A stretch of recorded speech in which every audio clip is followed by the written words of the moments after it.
E aí, pessoal, boa noite. Tudo bem?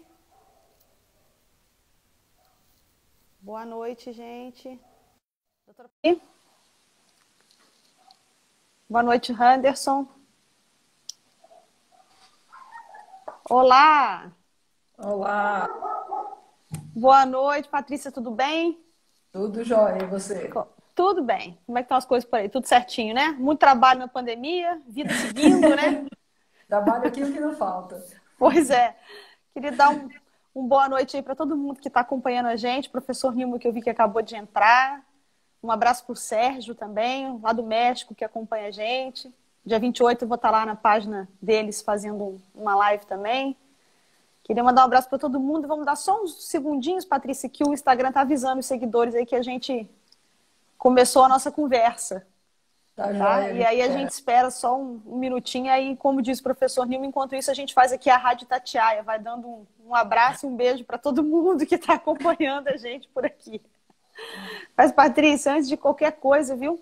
Eu queria muito te agradecer demais por você ter aceitado. Você também aceitou prontamente o convite. Eu fico muito feliz de poder trazer pessoas assim que entendem da nossa pecuária, que entendem de vários assuntos relacionados à floricultura. Você está há muito tempo na estrada. A Patrícia foi minha co-orientadora de mestrado, né, Patrícia? Muito Pois tempo é, essa história, o né? tempo passa, né? O tempo passou muito rápido, né?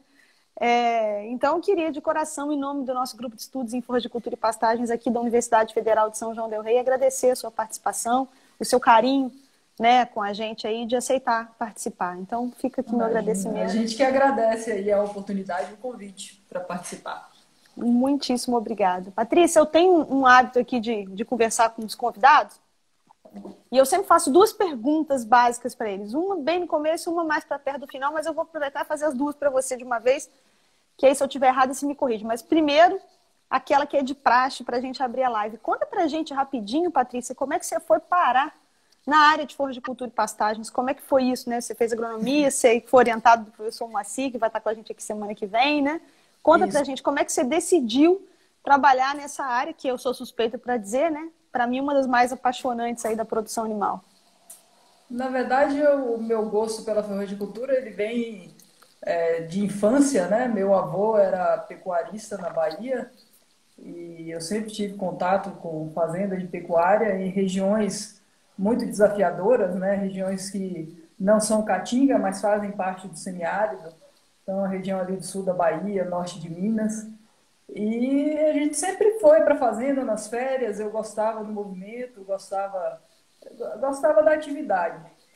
Quando eu resolvi fazer vestibular, a minha primeira opção era agronomia, então eu investiguei as opções de universidade para ir e cheguei à conclusão que seria interessante vir para Piracicaba, na USP. Passei no vestibular, comecei a fazer o curso, resolvi fazer estágio e fui parar no departamento de zootecnia, conheci o professor Moacir e assim fui engajando uma coisa atrás da outra e acabei entrando na área da forragicultura. E aí a gente, de repente, se vê tendo que entender um pouco de manejo de pastagem bovino de leite, bovino de corte, caprino, ovino, equino. Então é um leque, né, muito grande, é uma área É bem... um leque grande, um país muito grande, com muita diversidade, né? Então é um desafio interessante. É muito interessante a gente poder trabalhar em vários ecossistemas de várias formas, tentar resolver vários problemas, né, Patrícia? A gente não consegue nem metade deles, né? Mas a gente vai tentando, né? A gente vai tentando. A gente se junta e vai tentando. E uma outra pergunta que eu sempre comento, Patrícia, que eu sempre faço, você me corrija se eu estiver errada, né? Várias pessoas responderam essa pergunta aqui. Eu tenho o hábito de dizer para os meus alunos e também aqui nas lives, eu sempre digo isso, que um dos maiores, se não o maior gargalo da pecuária brasileira é o manejo de pastagens. O que você acha disso? Você concorda? É de tudo verdade? Parcialmente? Eu acho que manejo pode ser encarado como um termo muito amplo ou como uma coisa muito pontual, né? Eu não concordo que o maior problema seja no manejo, se a gente pensar em manejo do ponto de vista pontual, da decisão de quando colocar ou quando Quando tirar o tirar? animal do pasto. Porque ao longo do tempo, muitas pessoas focaram muito nesse ponto, que na verdade é uma decisão operacional do dia a dia. Quando eu Pontual, né? coloco, quando eu tiro, quantos eu coloco, essa é uma decisão operacional. Essa decisão operacional, para ela dar certo, eu preciso ter um planejamento mais macro do sistema, que aí já entra um pouco no tema do que você me convidou para falar aqui. Então, se eu não Isso. tiver esse planejamento mais macro, a decisão operacional ela fura. Então, manejo entendido como algo mais amplo, como planejamento de como que eu vou usar o recurso forrageiro, quais ferramentas eu vou combinar para produzir o alimento necessário. E aí entra também essa decisão do dia a dia na história. Aí sim eu concordo. Sim. Manejo nesse contexto mais amplo, eu concordo. Manejo do ponto de vista pontual, quando eu boto, quando eu tiro, eu não acho que é o principal gargalo. Isso aí talvez seja relativamente simples se você tiver pessoal bem treinado, né? Agora, o contexto todo da fazenda é que é complicado, né, Patrícia? Ela não é bem, é uma questão de ser simples ou difícil. É que se você não tiver o planejamento mais amplo, não tem como você acertar Entendi, esse ajuste. Assim, entendi. se tiver faltando animal, ou se tiver faltando capim, você pode ter a pessoa mais treinada do mundo, mas ela não tem para onde levar os animais. Não vai colher eficientemente, ou então Não não vai vai. ter área de escape. Se o sistema não estiver planejado, se a gente não tiver essa visão do sistema, e isso é uma coisa que eu acho que falta muito hoje, essa visão do sistema de produção. Se você não tiver a visão do sistema de produção e não planejar esse sistema, essa decisão operacional do dia a dia, ela fica comprometida. Porque chega um momento que a pessoa não tem o que fazer, o animal ele tem que comer em algum lugar, mesmo que o pasto esteja baixo.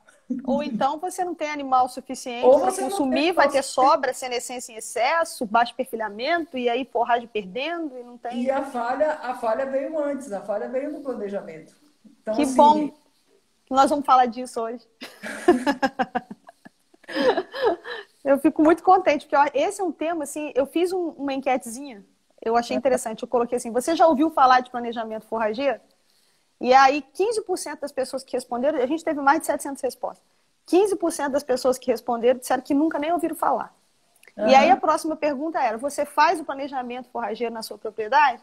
E aí eu acho que foi 59 a 41. 59% não faziam, 48% dos que ouviram falar faziam, né? aham. Então eu fiquei um pouco assustada, assim, né? Porque assim, o pessoal na cara dura mesmo, não faço, nunca ouvi falar, não sei do que se trata, né? Então é um As, tema que as ele é pessoas têm um importante. pouco de dificuldade de fazer, a gente dá alguns treinamentos aqui na Embrapa em relação a isso, como fazer, mostra algumas ferramentas simples.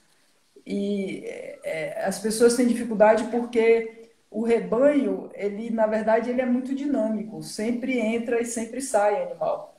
Então você tem ali um certo número de animais, mas não é o mesmo animal. Aquele rebanho ele está se renovando.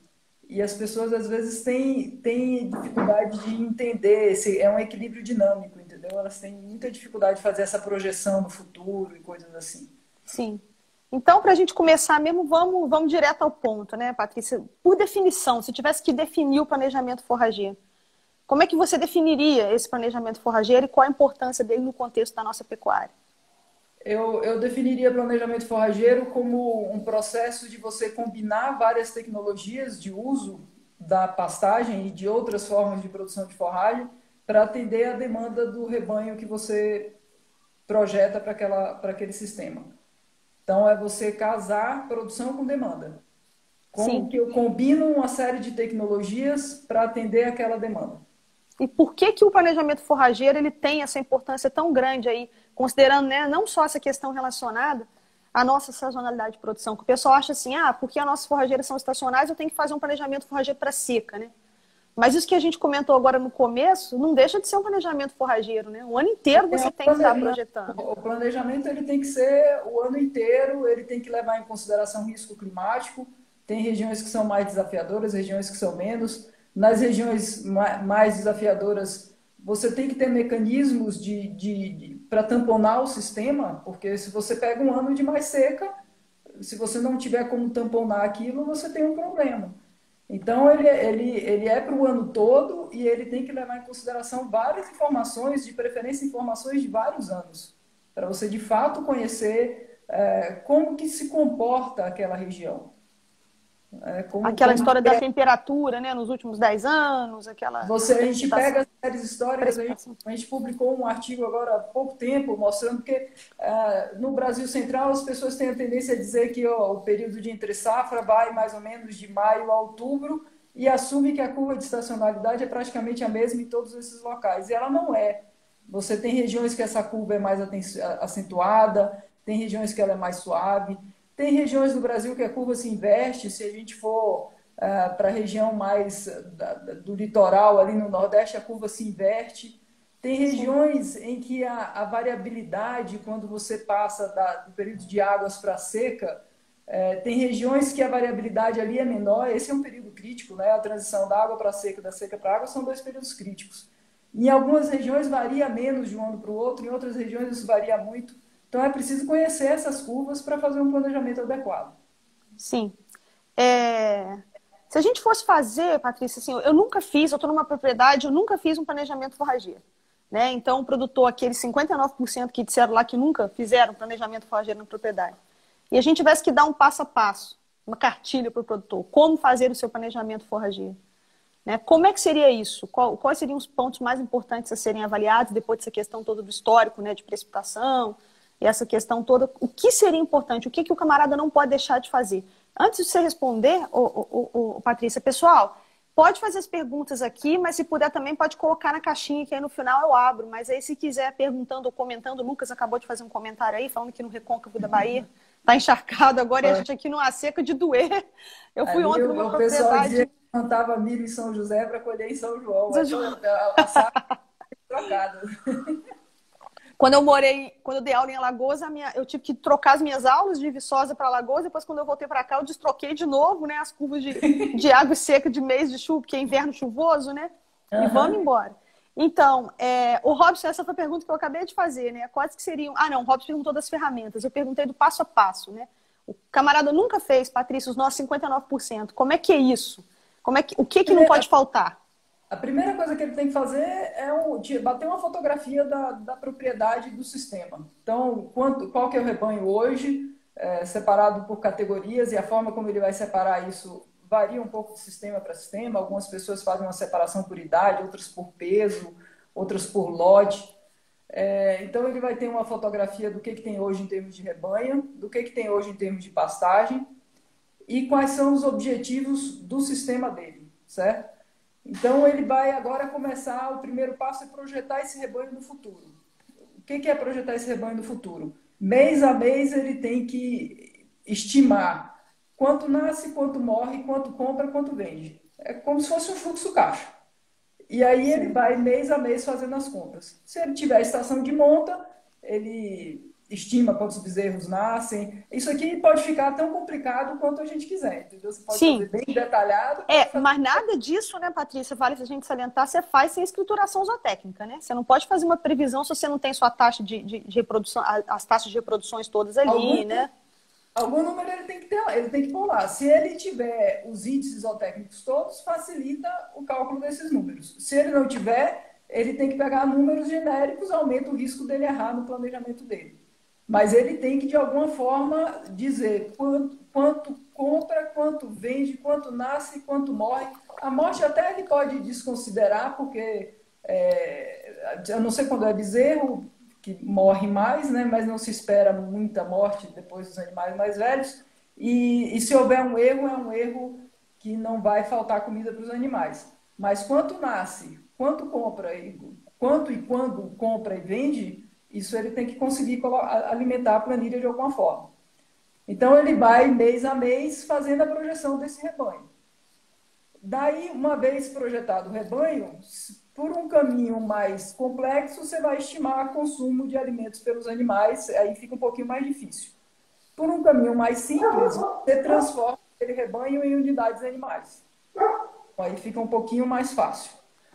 Qual que é o problema de usar a unidade animal? Quando você trabalha com suplementação, isso distorce um pouco as informações, né? A gente no Brasil considera que uma unidade animal é um animal de 450 quilos. Mas o conceito completo de unidade animal, ele vai além disso, né? Então, dependendo da referência que você pega, tem algumas diferenças no peso, no consumo, mas então vai ser mais ou menos assim. uma vaca vazia, com 450 quilos, consumindo 9 quilos de matéria seca por dia. Então, o consumo de matéria seca está embutido no conceito de unidade animal. E aí, quando você usa a suplementação, essa suplementação vai interferir nessa quantidade nesse consumo de matéria seca do pasto. Então, dá uma distorção dos números. Às vezes, a gente vê as pessoas falando de taxa de lotação animal de 15 UA, principalmente em sistema de leite, a gente escuta muito isso, mas essa taxa de lotação de 15 UA, se for corrigida para o concentrado que essa vaca recebe, ela dá níveis de produtividade ou taxa de lotação equivalentes ao que a gente vê em gado de corte. Então, tem uma distorção do número. Mas daí a gente pode transformar isso em unidade animal e aí a gente vai saber, mês a mês, quantas unidades animais alimentar naquele rebanho.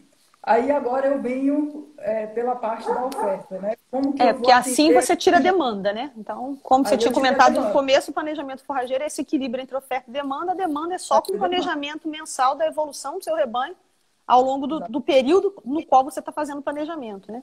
Aí agora você vem para a oferta. Agora eu venho para a oferta. Então, bom, eu tenho que alimentar esse número de animais, eu tenho tantos hectares de pasto extensivo, tantos hectares... Aí eu tenho a descrição da fazenda. Eu posso confinar, não posso confinar, eu tenho que ter uma descrição da fazenda. E aí eu começo a entrar com as ferramentas. Até 1 UA, 1,2 UA, você consegue alimentar aí com pasto extensivo, se for áreas com um solo melhor, com mais matéria orgânica e tal, você consegue manter o rebanho sem entrar com muita tecnologia. Quando você vai passando muito de 1 UA, você já precisa começar a entrar com algumas ferramentas. A mais simples e a mais barata seria a vedação do pasto. Então, aí você já começa... normalmente, o mais crítico é o período mais seco, né? O período da entre-safra. Então, a gente começa olhando o problema pelo período da entre-safra. Então, eu vedo o pasto para conseguir ter uma capacidade de suporte na fazenda maior na entre-safra. E depois eu checo, porque na hora que eu vedo, eu tiro uma parte dessa área para alimentar os animais no inverno. Eu preciso checar se a área que ficou para alimentar os animais no verão é suficiente. Se ela não for suficiente, eu tenho que entrar com outras ferramentas. Então, eu vou adubar, eu vou trabalhar com confinamento, eu vou trazer alimento de fora. Aí eu preciso ir combinando as várias tecnologias para conseguir alimentar aquele rebanho. Feito esse mapa, digamos assim, a pessoa tem que fazer conta. Eu cheguei à conclusão que eu vou fazer Danou-se. Eu tô com oferta ruim aqui, porque minha demanda tá alta. Agora vamos fazer conta para ver se isso aqui que eu tô querendo fazer vai dar dinheiro ou se não vai dar dinheiro.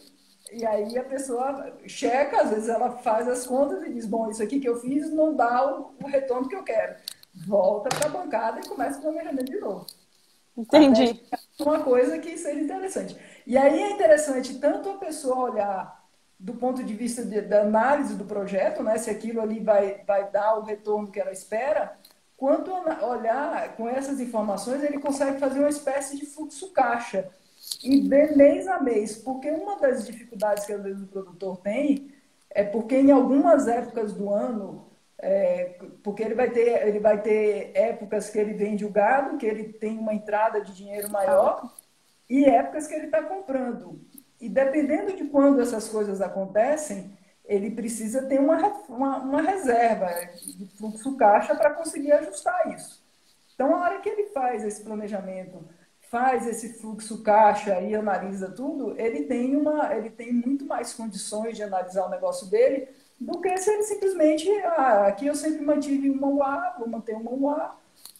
Ele na verdade, não está analisando o negócio dele. E a chance dele ter prejuízo é grande. Sim. Ontem eu tive numa propriedade que o problema é inverso, né? Inverso, assim, inverso em relação à maioria dos produtores. É um rapaz que ele faz queijo artesanal, até legal dividir isso aqui com você, Patrícia. Ele faz queijo artesanal, ele tem uma propriedade imensa, com uma disponibilidade de forragem fantástica, mas ele faz o queijo artesanal dele sozinho, só ele, e ele quer tirar... Ele tem 3 vacas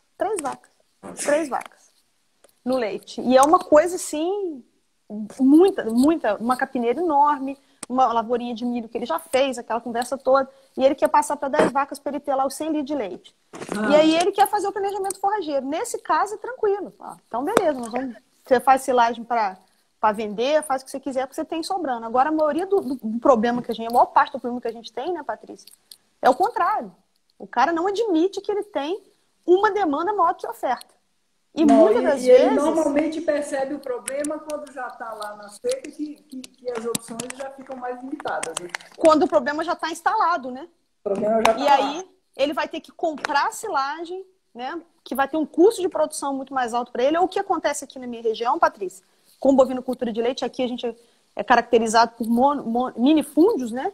Com produtores de leite, o concentrado corrige o problema do manejo da pastagem, né? Isso é o quê? É falta de planejamento forrageiro, né? É falta de planejamento. Ele vai recorrer a um insumo externo qualquer, ou ele vai vender o gado dele quando todo mundo está vendendo, que o preço não é tão interessante, ou ele vai recorrer a um insumo externo que, como ele está já numa emergência, ele não vai conseguir buscar os melhores negócios. Sendo que se ele fizesse planejamento com antecedência, fizesse análise do fluxo caixa, ele se prepara para essas coisas. Inclusive, Buscar as melhores oportunidades, entendeu? inclusive o planejamento de adubação, se ele quiser reformar uma passagem, tem que ser feito com antecedência para você comprar o insumo por um preço melhor quando ninguém está comprando, né? Começar a preparar o solo com antecedência. Então, tudo isso tem que ser... Isso tudo, esse planejamento, ele é feito e ele é revisto. Esse é um outro ponto importante que muita gente não faz, né? Nós fizemos uma entrevista com produtores com perfis muito diferentes há um tempo atrás. Boa parte não fazia planejamento, alguns faziam e eles disseram assim, não, eu faço. A gente entrevistou o produtor e o técnico. E o técnico dizia muito assim, não, eu faço o planejamento, mas depois o produtor não segue. Não segue. O planejamento, ele não é uma coisa estanque, a gente tem que seguir aquele ciclo, né? Você planeja, você acompanha e você refaz o planejamento quando se torna necessário. Então, eu fiz o planejamento, surgiu a oportunidade de comprar um gado e isso não estava previsto no meu planejamento. Espera aí, vou rodar o planejamento de novo e ver se isso aqui cabe ou não cabe. Surgiu a oportunidade de vender um gado, isso não estava no planejamento. Você tem que rodar de novo para ver se cabe. Senão você tem problemas, certo? E as tem uma pergunta do Robertson aqui.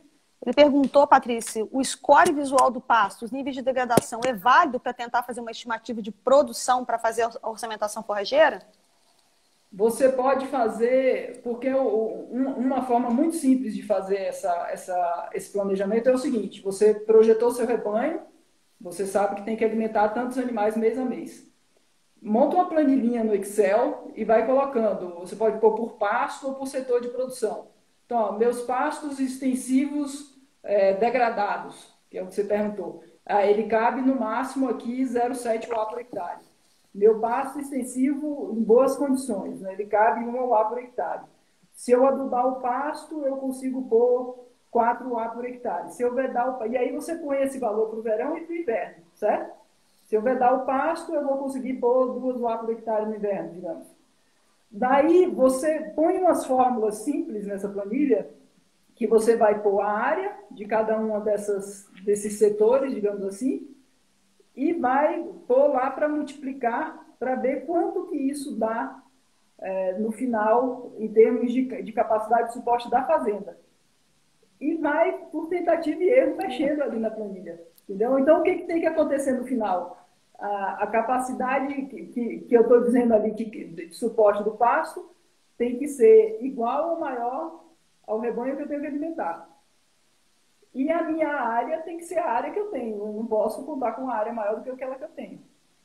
Certo? Então, quando eu somo todas essas áreas dos setores, ela tem que ser igual ou menor do que a que eu tenho.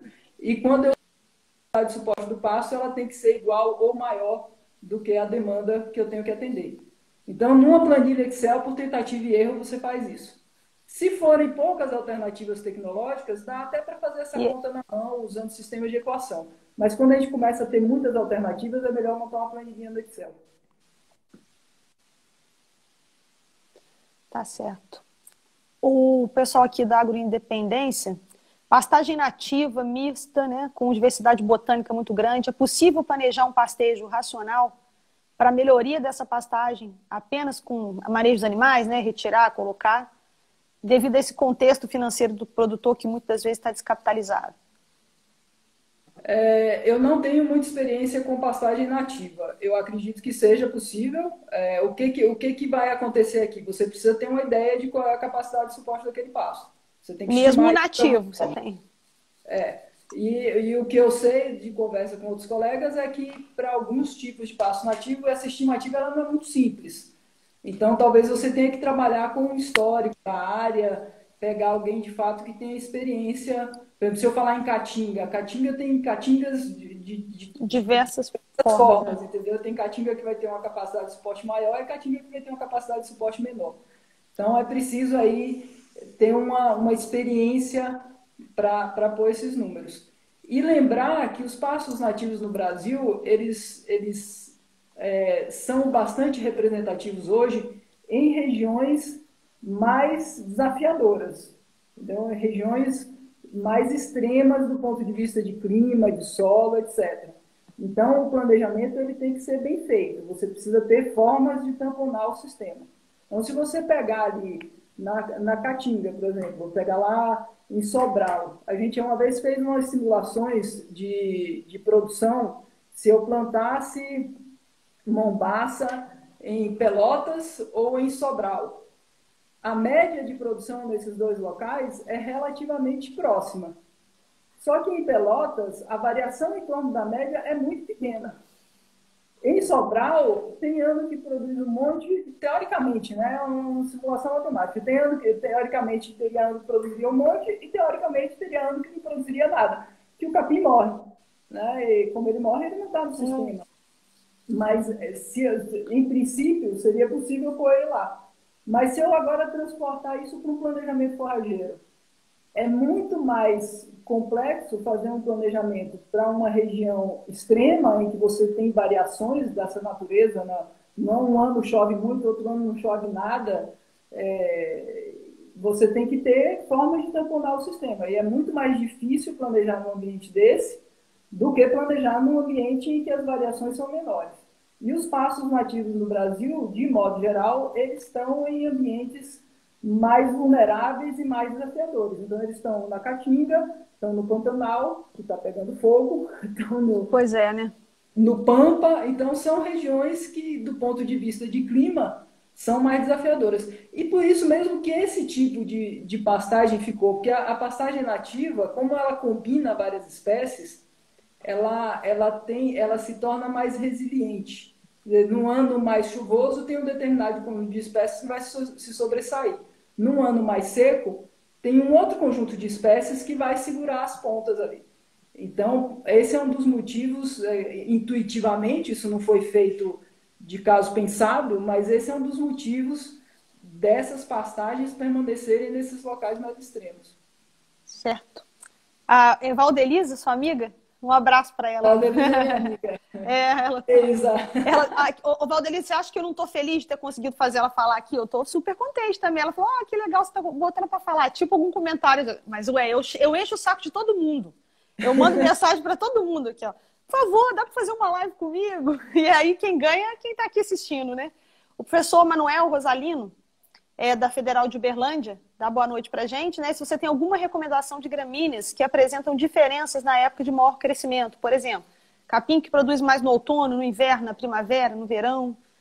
Acho que ele deve estar pensando no contexto do planejamento utilizando essas diferentes forrageiras, né? Eu acredito que haja diferenças. A gente pega, por exemplo, a Embrapa lançou aí alguns capins, o Paiaguás, alguns capins que estendem um pouco mais a estação de crescimento aí quando vai entrando na seca. Tem diferenças, mas eu acho que isso ainda não está bem caracterizado, entendeu? E a gente tem trabalhado muito com modelagem e para tentar entender um pouco melhor essas diferenças. Até mesmo entre cultivares de uma mesma espécie, você tem diferenças, e você tem diferenças na forma como as plantas respondem, por exemplo, a um evento de seca. Se eu comparar o marandu com o paiaguás, por exemplo, o marandu, se houver um veranico curto, uma seca pequena, ele vai ativar uma série de mecanismos fisiológicos que ele vai continuar crescendo. Se essa seca for curta, você quase não percebe o efeito dessa seca curta. Se a seca for mais longa, ele extrai o recurso do ambiente até acabar e morre. Então, ele não persiste no ambiente sujeito a secas muito longas, como na região mais do semiárido. O Paiaguás, ele tem uma outra estratégia. Ele já, no início da seca, ele diminui crescimento de folha, ele senesce e protege os meristemas, que são os pontos de crescimento do capim. Então, quando volta a chover, ele rebrota. Ele consegue sobreviver no ambiente até umidades muito inferiores ao que o marandu consegue sobreviver. Então, esse tipo de informação, ele é muito interessante e ele nos ajuda depois a fazer essas combinações. E eu acho que ainda falta muita informação nesse sentido. Ó, tem uma aluna minha aí, a Tatiane. Aqui, a Marcinha, a Márcia Silveira, da Embrapa, sua colega da Embrapa, ela perguntou É só se para tem... comentar, a Tatiane foi que fez esse experimento com o Paiaguás. Foi a tese de doutorado dela. Que bacana, hein, Tatiane? Aí, ó. E obrigado por estar acompanhando a gente aqui também. A Marcinha está perguntando aqui, ô Patrícia, aí a Raquel lá da UFV, um abraço para ela também. E nós estamos tentando trabalhar numa planilha junto com o Manuel aí de planejamento forrageiro.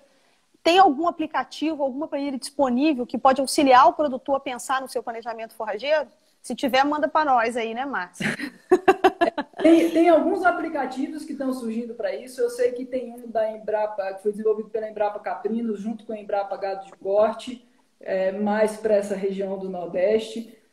Sei que tem alguma coisa no Sul também, tem um aplicativo. Eu posso procurar depois os nomes e te passar, eu não me lembro aqui de cabeça. Tá, aí eu coloco lá nos stories pro pessoal. Tem uns videozinhos que a gente soltou no YouTube há um tempo atrás também, que são... Depois disso a gente até simplificou o que está explicado no vídeo, porque a gente tem dado uns treinamentos aqui na Embrapa em torno disso, e a cada treinamento a gente simplifica mais, entendeu? Porque a gente chega à conclusão que não adianta sofisticar que as pessoas não vão conseguir usar. Então a gente tem simplificado a forma de fazer esses cálculos. Elas apresentam algumas limitações, são sujeitas a erro, mas ficam bem melhor do que o nada que é feito hoje, né? Sim. Então, tem algumas informações que estão começando a surgir. E, como eu disse, isso pode ser feito de forma mais ampla. Por exemplo, eu posso fazer águas e seca, eu posso fazer com uma planilha Excel, eu posso fazer até mesmo na mão, ou eu posso fazer uma coisa super detalhada, usando modelo de consumo pelos animais, entrando com modelo de crescimento de plantas, e aí o negócio vai ficando mais complicado. Então, depende muito de quem vai usar e do uso que vai dar. Tá certo. O Arthur está perguntando aqui do manejo rotacionado na seca, na região centro-oeste, se tem como contar com isso aí no planejamento forrageiro, no rotacionado durante o período seco no centro-oeste. O passeio rotacionado, o conceito, digamos assim, ele simplesmente indica que você não tem o gado o tempo todo no mesmo lugar. Ele está mudando de um passo para o outro. Qual que é a vantagem disso? Você ganha mais controle sobre a situação. Então, você consegue, quando você tem um pasto muito grande, principalmente se o pasto estiver crescendo num ritmo muito, muito alto, você coloca os animais lá e eles tendem a pastejar determinadas áreas do pasto e não ir em outras. A hora que você divide, só por dividir, você já começa a melhorar a eficiência de colheita daquele material. Porque agora você diz para o animal, hoje você vai pastejar aqui, e daqui a uma semana você vai pastejar lá. Você tira a habilidade dele da escolha, né? Ele não queria subir aquele morro, agora ele tem que subir. Ele não queria ir longe da água, agora ele tem que dar um jeito, entendeu? Então, quando você começa a subdividir, você ganha mais controle, tanto onde o animal vai pastejar, quanto no tempo que aquele capim vai descansar para rebrotar. Você tem mais ferramentas de manejo, digamos assim, que no pastejo extensivo, em princípio, ele é equivalente, se você pegar do ponto de vista teórico, ele permite produtividades tão boas quanto o pastejo rotacionado, mas a prática, principalmente em pastos mais produtivos, é muito mais difícil no pastejo extensivo do que no rotacionado. Então, eu posso ter o rotacionado, simplesmente significa isso, que eu troco o animal de piquete de tempos em tempos, eu troco. Quando você vai para a seca, o ritmo de crescimento do capim diminui. Então, algumas pessoas estendem um pouco mais esse período de descanso do pasto para ter um acúmulo maior de forragem. Essa área ela vai estar inserida dentro de um sistema e ela pode continuar sendo usada com um manejo rotacionado, não há problema nenhum nisso. As áreas que são utilizadas com pastejo rotacionado e que são adubadas, mesmo na seca, tendem a ter uma capacidade de suporte um pouco melhor do que o pasto mais extensivo. Então, isso aí pode ser inserido e isso pode ser considerado na hora que você fizer o planejamento, principalmente se você tiver dado histórico. Se você não tiver dado histórico da fazenda, você tem que pegar números genéricos a partir das experiências das pessoas na região. Mas se você tiver dado histórico, isso pode ser considerado. Quando você for lá fazer os cálculos, você vai pôr que esse pasto aqui, ele consegue manter, sei lá, 7 UA no verão e 1,5, 2 no inverno. E no pasto extensivo eu consigo manter 1 UA no ano todo. Esses números eles vão variar de acordo com essas estratégias de uso, né? Tá certo. Patrícia, aproveitando aí que você está falando desse negócio dos sistemas, né? Você tocou num ponto bastante interessante aí. Todo mundo acha que o pastejo contínuo ele é muito mais fácil de você realizar do que o rotacionado, né? Quando você quer empatar esses ganhos, né? Como você disse, do ponto de vista teórico, né? Teoricamente, eu posso ter os mesmos ganhos numa rotação contínua e numa rotacionada. Acho que tem uma dificuldade das pessoas entenderem que é complicado. A lotação contínua, a questão da seletividade, subpastejo, superpastejo, é uma coisa difícil de controlar, né? É difícil Como é que isso entra nessa conta, né? Essa estimativa? Porque aí quando você tem que fazer a oferta e a demanda. Nós temos uma dificuldade de fazer a demanda, porque a estimativa de consumo em pastejo, que você falou aí no começo, ela também não é tão simples, né? Varia com a espécie, varia inclusive com a categoria, né? Varia com... Você tem um sistema de produção com gado de corte, você não pode fazer a mesma estimativa de consumo que de gado de leite. Já é difícil você fazer, então, essa demanda. A oferta é muito complicada, né? Haja vista toda essa mudança de clima. Por exemplo, a gente teve um problema aqui na universidade, agora em janeiro. No ano passado, no nosso experimento, nós fizemos 6 ciclos. Esse ano nós fizemos menos ciclos porque janeiro choveu e não parava de chover. Hora nenhuma, tudo escuro e chuva caindo, e não tinha temperatura e não tinha luz, só tinha água, muita. Não parava. Então, é um pouco complicado, não é tão simples assim, né, Patrícia? Você vai lá e vê quanto que o bicho vai comer, você vai lá e vê quanto que a minha forragem vai produzir. Né? Não é assim tão simples. Considerando a heterogeneidade das nossas forrageiras, a minha braquiária não vai ter a mesma produtividade que a tua, né? A do meu vizinho não tem, né? Você tem diferença de solo, você tem diferença de clima, você tem diferença de manejo, tem uma série de fatores. O pastejo contínuo, ele é o que eu falei, ele te dá menos ferramentas, entendeu? E quando a produtividade do pasto é mais baixa, a gente convive bem com isso. Mas quando você começa a melhorar o manejo e a produtividade, vai ficando cada vez mais difícil, porque o animal ele vai pastejando, se a área for muito grande, ele começa a pastejar, chega a um determinado ponto, se tiver um local de mais difícil acesso, ou um local mais distante, ele não vai lá, ele volta na rebrota. Sim. E aí você começa um processo de desuniformidade de pastejo, que é muito difícil de ser resolvido, a não ser com uma cerca no meio. E assim, agora você come aqui... Aqui o Teste está perguntando qual que seria o mínimo de oferta de forragem por hectare, né, da massa, para que tenha um adequado desempenho. Você pode falar um pouco sobre isso, sobre a oferta? Esses valores eles variam um pouco na literatura, dependendo do tipo e da quantidade de forragem que tem no pasto, mas se a gente pegar na literatura, você vai pegar valores aí em torno de 5%, 6%, até 10, 12%, não foge muito disso, tá? Eu gosto sempre de relacionar esse número com o número de resíduo pós-pastejo. Talvez o resíduo pós-pastejo explique melhor o desempenho dos animais do que a oferta de forragem, que é um número relativo, tá? Então, eu gosto mais de usar o resíduo pós-pastejo. E também, se você pegar aí na literatura, o que seria ideal? Você retirar um animal quando você tivesse aí entre 2 e 3 mil quilos de matéria seca por hectare. As melhores correlações mesmo são com quantidade de folha, mas quantidade de folha é mais difícil da gente estimar. Difícil de estimar e difícil de praticar também, né, Patrícia? Então, assim, eu gosto mais de fazer o manejo com base no resíduo do que da oferta. Ok. E respeitando aquela questão dos 50% de intensidade, ou você acha que pode ser um pouco mais flexível isso aí? Intensidade de esfolha, você diz? É, por exemplo, É, num eu passeio não. rotacionado, né? Você vai entrar lá no Mombaça com 80, 90, saindo com 40, 45. Ou você acha que esse resíduo aí pode ser um pouco Eu me mais... preocupo mais em manter esse resíduo do que nessa proporção, entendeu? Entendi. Você acha que a Normalmente, altura de saída, então, ou manutenção da altura correta no contínuo é mais importante do que... eu acho que é, porque a altura de saída, ela te dá uma ideia qual que é o processo, né? E com a gente é a mesma coisa. Se eu for convidada para um banquete, tem uma mesa enorme e tem só uma azeitona ali no meio, a gente vai brigar para comer aquela azeitona. Se tiver um monte de comida, a gente vai escolher aquelas que a gente gosta mais, vai ficar satisfeito e pronto. Quando o animal entra no pasto, ele tem uma chance de escolha muito grande. À medida que ele vai baixando aquele dossel, essa chance de escolha vai ficando menor. Até um ponto que essa chance de escolha ela fica tão restritiva que ele precisa entrar em componentes da planta que tem um valor nutritivo mais baixo. Então ele começa a comer haste, começa a comer material morto, e aí chega um momento que ele tem dificuldade, inclusive, de colher, né? E então isso aí vai implicando no desempenho menor do animal. Então eu acho que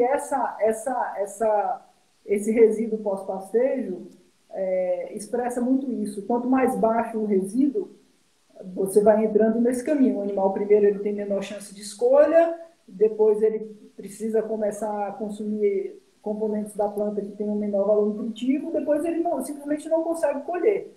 E aí ele tem um desempenho muito baixo, ou não tem, ele perde peso. Né? Então eu acho que eu me preocupo mais nesse controle do resíduo.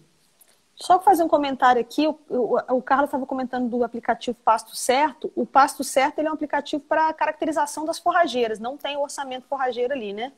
O Não, Pasto Certo é só para para ajudar a caracterizar, né? escolher o capim. Exatamente, altura de Ele tem entrada, as saída, características, proteína. hoje ele tem as características das plantas e ele tem uma funcionalidade nova que a pessoa entra com informações do sistema de produção dela e o aplicativo sugere algumas plantas que são mais adequadas para aquele sistema. Então, hoje as funcionalidades do Passo Sucesso são mais nessa linha da escolha do capim. Da forrageira, isso. Não sei se é Jubatã, não sei. Ele está perguntando aqui, ele é do estado de Alagoas, né, lá de Piranhas. Eu já fui em Piranhas, lá é lindo demais. Lá no São Francisco, lá. E ele faz um sistema de integração lavoura-pecuária. Ele está perguntando, Patrícia, se no planejamento forrageiro a escolha de uma única cultivar para o pastejo na propriedade toda é um erro. A escolha de uma única cultivar para uma propriedade toda sempre é um risco. Não sei se chega a ser um erro, mas é um risco. Um risco. Na verdade, é um risco que a gente cometeu em larga escala no Brasil inteiro, entendeu? Sempre que você torna a base genética do sistema mais estreita, se tiver qualquer problema que afete aquele capim, você afetou seu sistema inteiro, tá? Então, assim, a escolha de uma única cultivar sempre é um risco. No Brasil, a cultivar amarandu, ela se adaptou muito bem à maior parte das regiões e os produtores se adaptaram muito bem a ela. As pessoas aprenderam a manejar bem aquilo. É a Então, queridinha, né? ela tende a ser plantada. Interessante que a marandu é uma das mais plantadas, mas a decumbens, apesar de ser suscetível à cigarrinha, também é muito plantada. Há uns tempos atrás eu precisei comprar uma semente para um experimento aqui em São Carlos e passei nas lojas agropecuárias, a única semente que eles tinham era de decumbens. Então, assim, poxa, todo mundo planta decumbens. Planta, porque aquilo vira um tapete, não entra nada. Né? Então ela tem problema de cigarrinha, mas ela vira um tapetinho ali, é fácil de manejar. Ela aceita um desaforo bem aceito, né? Ela gosta do desaforo. Eu brinco com os produtores e falo, com os meus alunos, assim, a braquiária, ela aceita, a Decumbens aceita um desaforo. Você erra aí, mas ela continua linda, maravilhosa. Se virando. Então, assim, é uma preocupação grande dos pesquisadores na Embrapa. Eu sempre vejo essa discussão, o pessoal que trabalha com melhoramento está sempre preocupado com isso. Essa questão da gente basear a pecuária nacional num número muito pequeno de cultivares. Isso traz uma vulnerabilidade para o sistema e traz uma vulnerabilidade na escala mais macro, que nos preocupa, mas traz também para a fazenda, entendeu? Então, se conseguir combinar, é interessante. Mas eu entendo que às vezes isso é difícil, né? Porque você não, às vezes a fazenda é pequena, você não consegue ter vários setores, às vezes isso é difícil. Mas se conseguir combinar, é melhor. Tá. O professor Manuel perguntou de novo aqui, que época mais crítica para ele lá é no início da primavera. Tem alguma estratégia, alguma ferramenta de manejo que possa ser utilizada para dar uma acelerada nesse crescimento, nesse início da primavera? Agora meu filhote chegou aqui, estou numa live. Eu lembro, o seu filho ele Eu nasceu tenho tipo no dois, dia um da que minha nasceu defesa. O mais ou primeiro menos. foi na O minha primeiro já defesa. está com 17, esse aqui tá Gente, fazendo 7,5. lá se vão 17 anos. Nossa, eu nem lembro disso. Faz tempo. Então, na primavera, quando esse planejamento todo, quando você faz esse planejamento todo, você programa de forma a não chegar na primavera com a corda no pescoço, entendeu? Não é que você vai ter uma ferramenta específica que eu vou usar na primavera e vai resolver meu problema. Mas você ajusta o sistema todo de forma a não chegar na primavera com a corda no pescoço. Então, você pode vedar pasto escalonado, vedar uns antes, vedar outros depois, planejar a época de venda de animais, trabalhar com confinamento, coisas assim para conseguir ajustar de forma a não chegar na primavera com a corda no pescoço. Mas aí você faz, como você fez esse planejamento com antecedência, tem uma série de ações que precisam ser feitas antes. Depois que chegou na primavera sem comida, você chegou. Não tem jeito. Não tem jeito. Né? O Quando você Marco faz, faz. mais fácil. O Marcos está fazendo uma colocação aqui, não sei sua opinião, Patrícia, eu tenho uma certa restrição a isso. Ele está falando aqui da utilização de Zuri e Mombaça para cortar e fornecer para ter o melhor controle da oferta, né? Fazer Zuri e Mombaça como se fosse capineira, né? Para oferecer no coxo.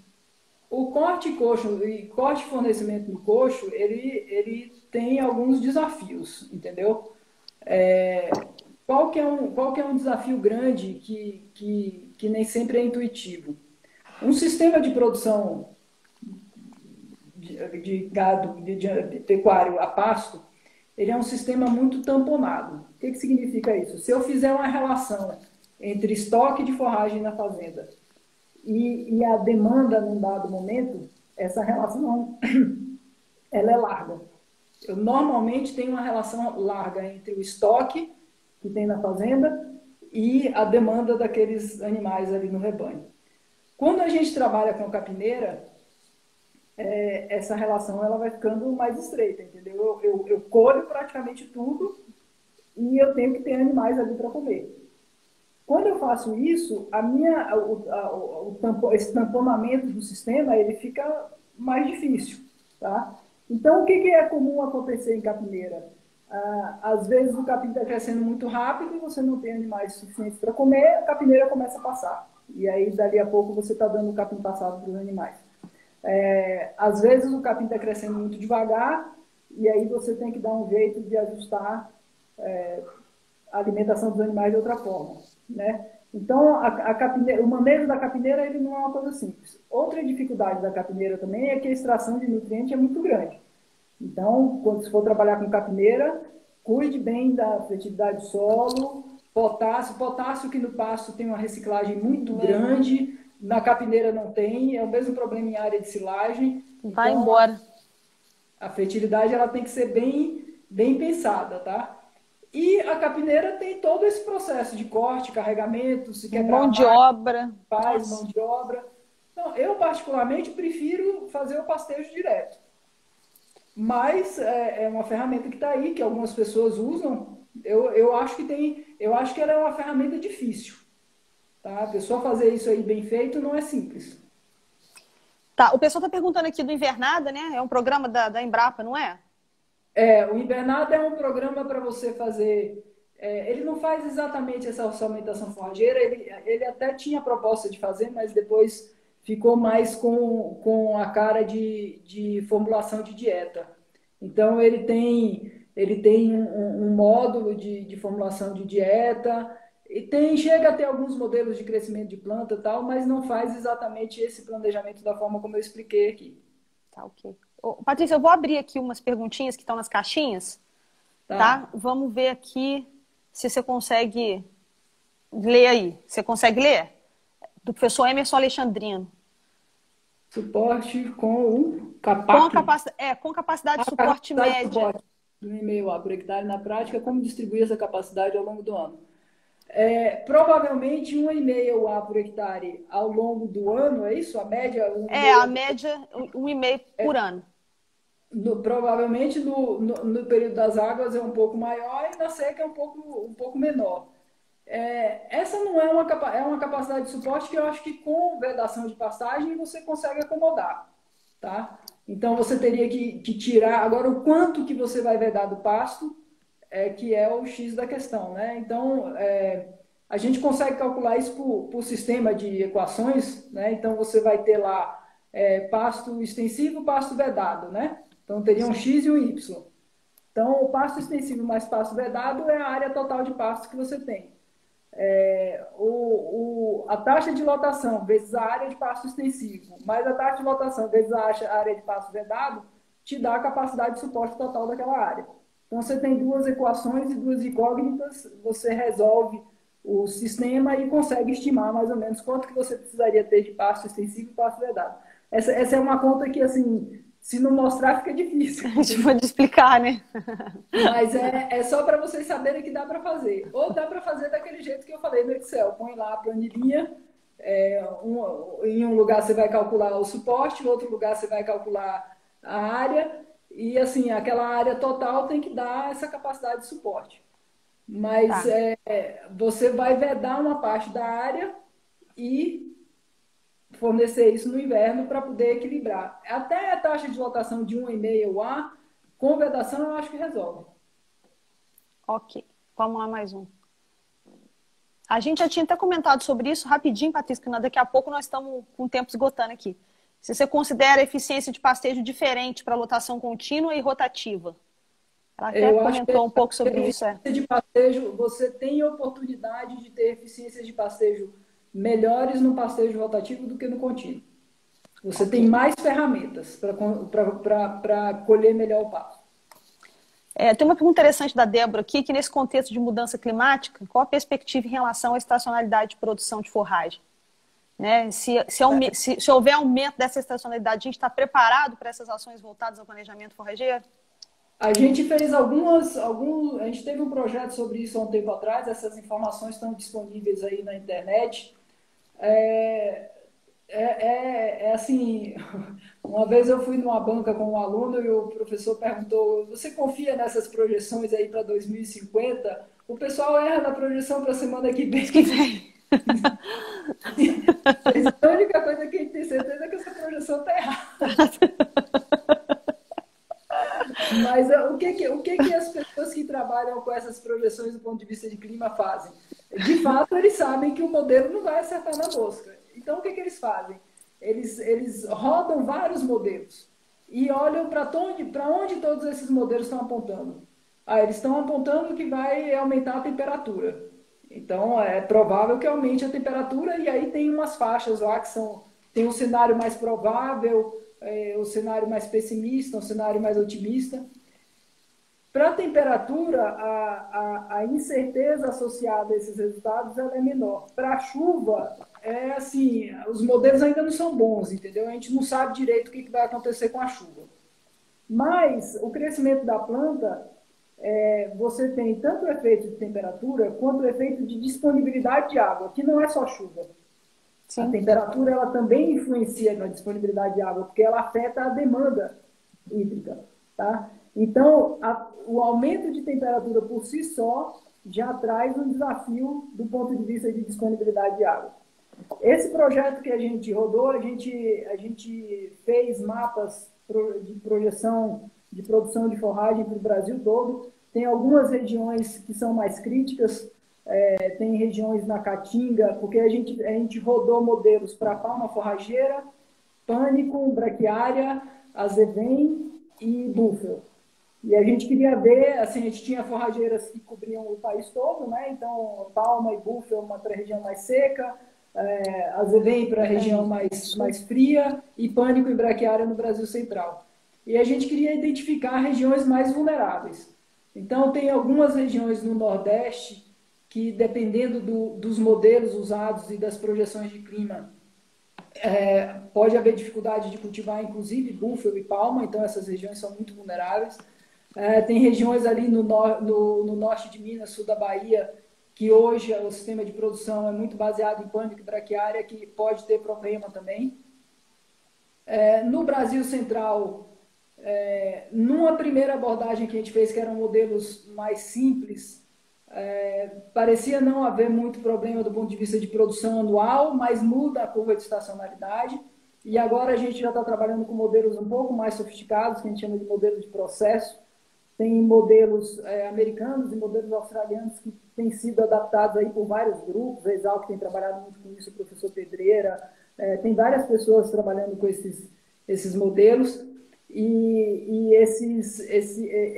quando a gente roda essas coisas com esses modelos, eles apontam alguns outros fatores que talvez a gente precise investigar melhor.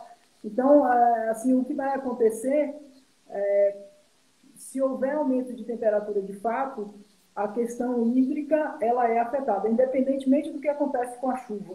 Né? Você aumenta a demanda, então a disponibilidade de água ela é afetada. E aí a gente pode ter, sim, mais problemas com estacionalidade de produção. Por outro lado, o que parece que vai acontecer com a chuva, que é o que a gente observa hoje, é o aumento de eventos extremos. Então, os modelos não pegam muito tendências na chuva em termos de aumento de precipitação ou diminuição de precipitação, mas há uma mudança na distribuição da chuva, com eventos extremos de chuvas torrenciais e períodos mais prolongados, verenicos mais prolongados e coisas assim. E isso também traz um desafio maior no planejamento do sistema. Ok. O professor Nilma perguntou aqui, só para a última pergunta aqui, Patrícia, rapidinho, só para depois você finalizar, quais são as ferramentas que você recomenda para avaliar a produção de forragem em áreas muito extensas com diferentes tipos de solo? Aí só um instantinho, eu vou desativar os comentários aqui, tá, Valdelisa, para você ver a Patrícia melhor, tá bom? Isso é muito difícil. O que a gente está tentando fazer, mas os modelos ainda não são bons, é trabalhar com imagem. Imagem de satélite e imagem de drone. Qual que é a dificuldade da imagem do satélite? A escala, ela ainda é grande, apesar de hoje já terem satélites com escala um pouco melhor, e ele passa a cada 15 dias. Então, dependendo do manejo, 15 dias para mim não é suficiente, tá? Tem um desafio também, porque a imagem do satélite, ele dá correlações boas quando está chovendo. A correlação dele é boa com o material verde, não com o material seco. E quando você entra no parque, já não funciona bem.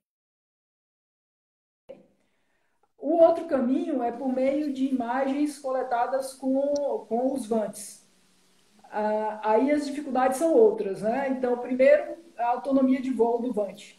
Então, como é que você consegue cobrir uma área extensa com o VANT acaba a bateria, você desce o VANT, sobe de novo, quanto que você consegue cobrir de área. Essa tecnologia dos VANTs tem avançado, então eles estão conseguindo mais autonomia de voo. E tem o desafio de você chegar nos modelos. Né? Então, eles usam muita técnica de inteligência artificial, aprendizado de máquina, para ensinar a máquina a interpretar aquela informação da imagem e dizer quanto que tem de capim ali.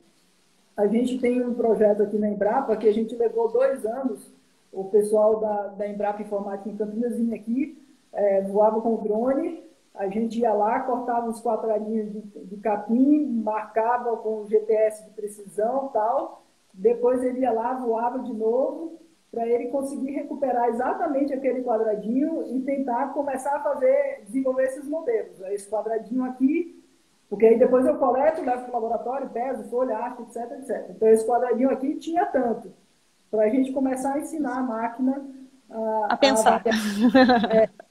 Mas Ô, Patrícia, vai cair aqui. A qualquer momento vai cair. Mas, tá, eu peço até desculpas de ter que te interromper, mas é só para te agradecer mesmo, para não ficar Para não cair, a gente não se despedir, tá? Não, era isso. Eu acho que o que resolveria o problema mesmo é a gente conseguir fazer imagem em larga escala, porque aí você consegue ver variação espacial e variação temporal, né? Ok. Os outros todos são paliativos, altura, tudo mais. Se você for numa área muito grande, fica difícil.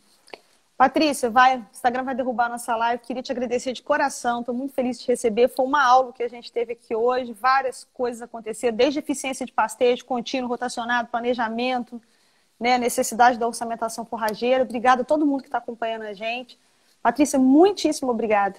Viu? A gente que agradece. É uma conversa leve e agradável. Sim, Muito muito legal. bom. É muito bom estar com você. A gente se vê tão pouco, né? Um beijo para a doutora Eliana aí, uma amiga muito querida que já esteve aqui também. Aqui também. Ela já veio Henrique aqui. É aluno aí, os alunos estão todos assistindo. Os meus alunos também, inclusive é atividade. Tem que me entregar um resumo até amanhã, meio-dia dessa live, viu? Isso aí eles já estão sabendo. Agora a gente está cheio de atividades assíncronas. Pessoal, muito obrigado pela participação, tá? Aos meus alunos, aos alunos da Patrícia. Patrícia, muitíssimo obrigado de coração, tá? Não só pela live, mas por tudo que você faz pela nossa pecuária com seus trabalhos aí. Tá joia, obrigado. Tá bom? Um abraço, pessoal. Muitíssimo obrigada. Tchau.